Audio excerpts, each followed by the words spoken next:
আসসালামু আলাইকুম। BBC live নিউজে আপনাকে স্বাগত। শুরুতেই সংবাদ শিরোনাম, পরে বিস্তারিত।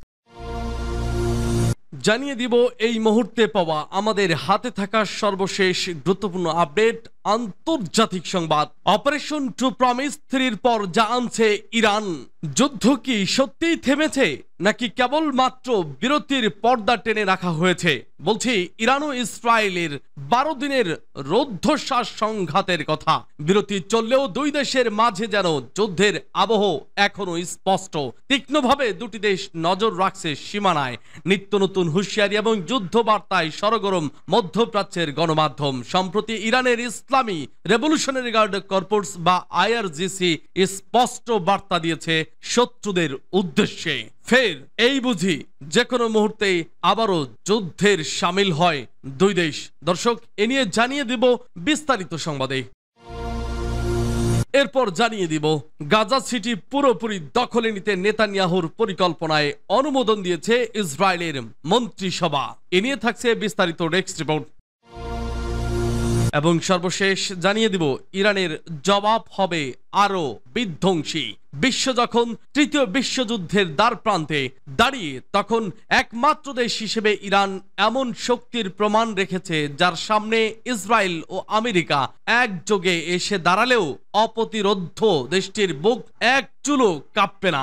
ইরানের জবাব হবে আরো বিধ্বংসী, ভয়াবহ।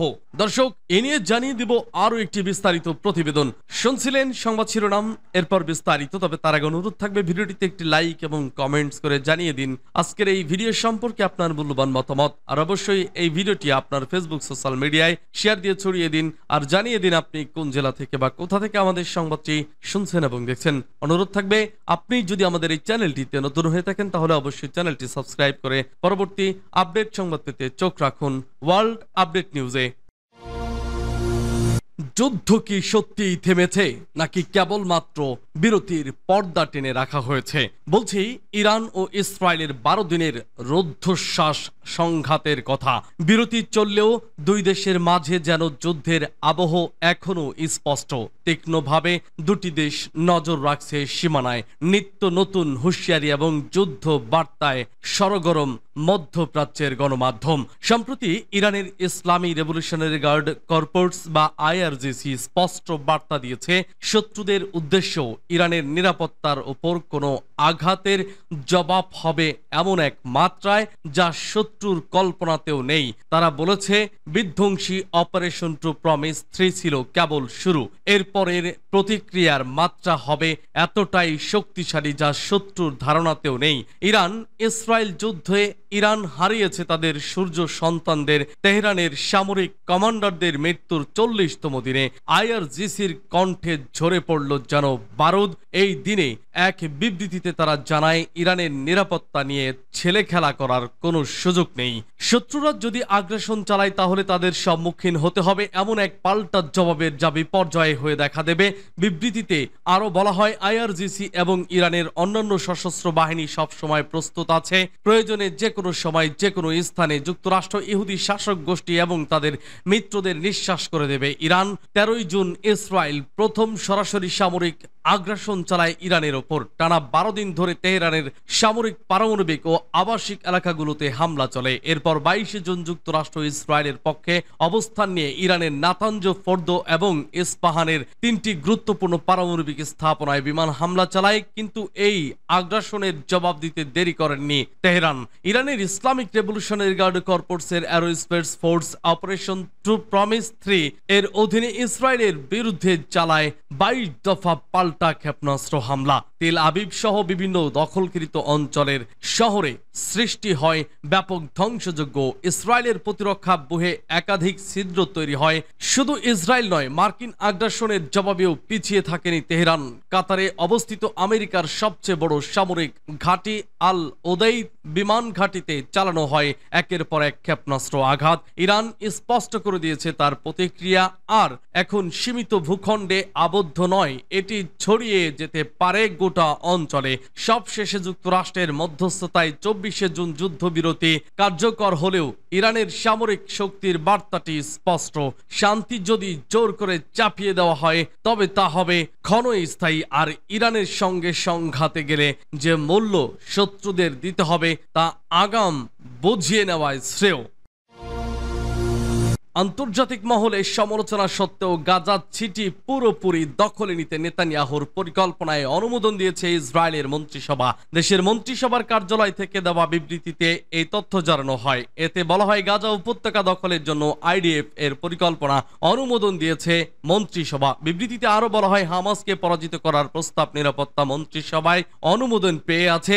এছাড়া যুদ্ধক্ষেত্রের বাইরে বেসামরিক জনগণকে মানবিক সহায়তা দেওয়ারও সিদ্ধান্ত হয়েছে। এতে আরো বলা হয়, হামাসের সাথে যুদ্ধ বন্ধ করার বিনিময়ে ইসরায়েল 5টি নীতি নিয়েছে। তা হলো হামাসের নিরস্ত্রীকরণ, হামাসের হাতে জিম্মি 50 জনকে ফিরিয়ে আনা, গাজা উপত্যকার নিরস্ত্রীকরণ, গাজায় ইসরায়েলের নিরাপত্তা নিয়ন্ত্রণ এবং হামাস বা ফিলিস্তিনি কর্তৃপক্ষ নয় এমন একটি বেসামরিক সরকারের হাতে গাজার শাসন তুলে দেওয়া।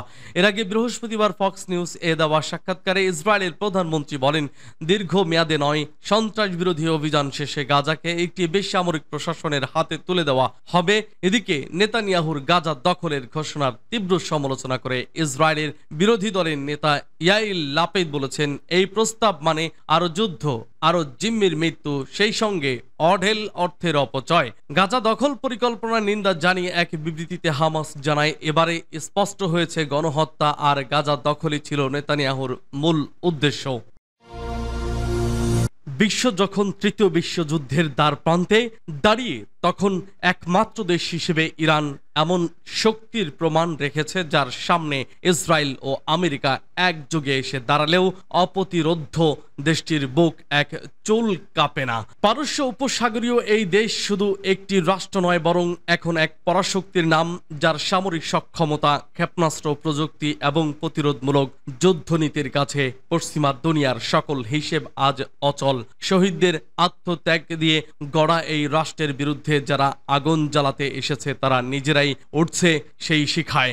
আর এই বাস্তবতায় দেশটি আজ ইসরায়েল ও আমেরিকার চোখে চোখ রেখে জানিয়ে দিচ্ছে তারা অজয়। ইরানের এই সাহসী প্রতিধ্বনি উঠে এসেছে দেশটির সশস্ত্র বাহিনীর chief of staff major general Abdur Rahim Mousavi কণ্ঠেও। তিনি বলেন, সাম্প্রতিক আমেরিকান ইসরায়েলি আগ্রাসনে পুরো বিশ্ব দেখেছে ইরান আজ এমন শক্তিতে পরিণত হয়েছে যাকে আর পরাজিত করা যায় না। এদেশের মনস্তত্ত্বে ভয় বলে কিছু নেই। তিনি শহীদ বেসামরিক নাগরিক, বিজ্ঞানী ও সৈনিকদের শ্রদ্ধা জানিয়ে বলেন, এই শহীদদের আত্মত্যাগ নতুন এক অধ্যায়ের সূচনা করেছে ইসলামী বিপ্লবের ইতিহাসে। ইরানি জাতি এখন এমন ক্ষমতা ধারণ করে যে জটিলতম যুদ্ধক্ষেত্রেও তারা জয় আনতে পারে। তাদের প্রত্যয় প্রতিরোধের প্রাচীর। জেনারেল মোসা আরো বলেন, ইরানি জাতির ঐক্য, সাহস ও আধ্যাত্মিক নেতৃত্ব বিশ্বের নজিরবিহীন।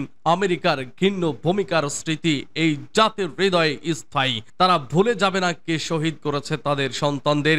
মোসা উচ্চারণ করে বলেন সবচেয়ে শক্তিশালী বাক্য। তিনি বলেন, আমাদের জাতির উপর যখন আগ্রাসন এসেছে তখন সমস্ত ইরানি জনগণ একজোট হয়েছে।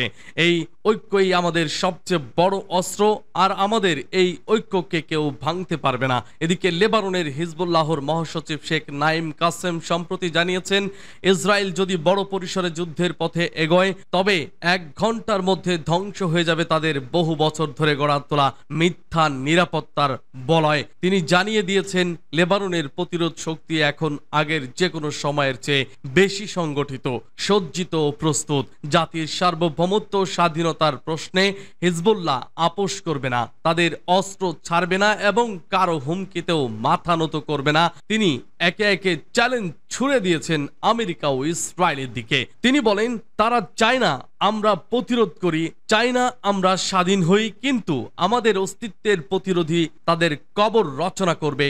শেখ নাইম হুঁশিয়ারি দিয়েছেন, ইসরায়েল যদি পূর্ণমাত্রার যুদ্ধে নামে তবে প্রতিরোধ বাহিনী, লেবাননের সেনাবাহিনী এবং জনগণ একযোগে রুখে দাঁড়াবে এবং সেই মুহূর্তেই ইসরায়েলের নিরাপত্তা কাঠামো ভেঙে পড়বে। তিনি আরো বলেন, আমাদের অস্ত্র আত্মসমর্পণ করলেও ইসরায়েলের আগ্রাসন থামবে না, বরং ওটাই হবে আমাদের দুর্বলতার প্রমাণ।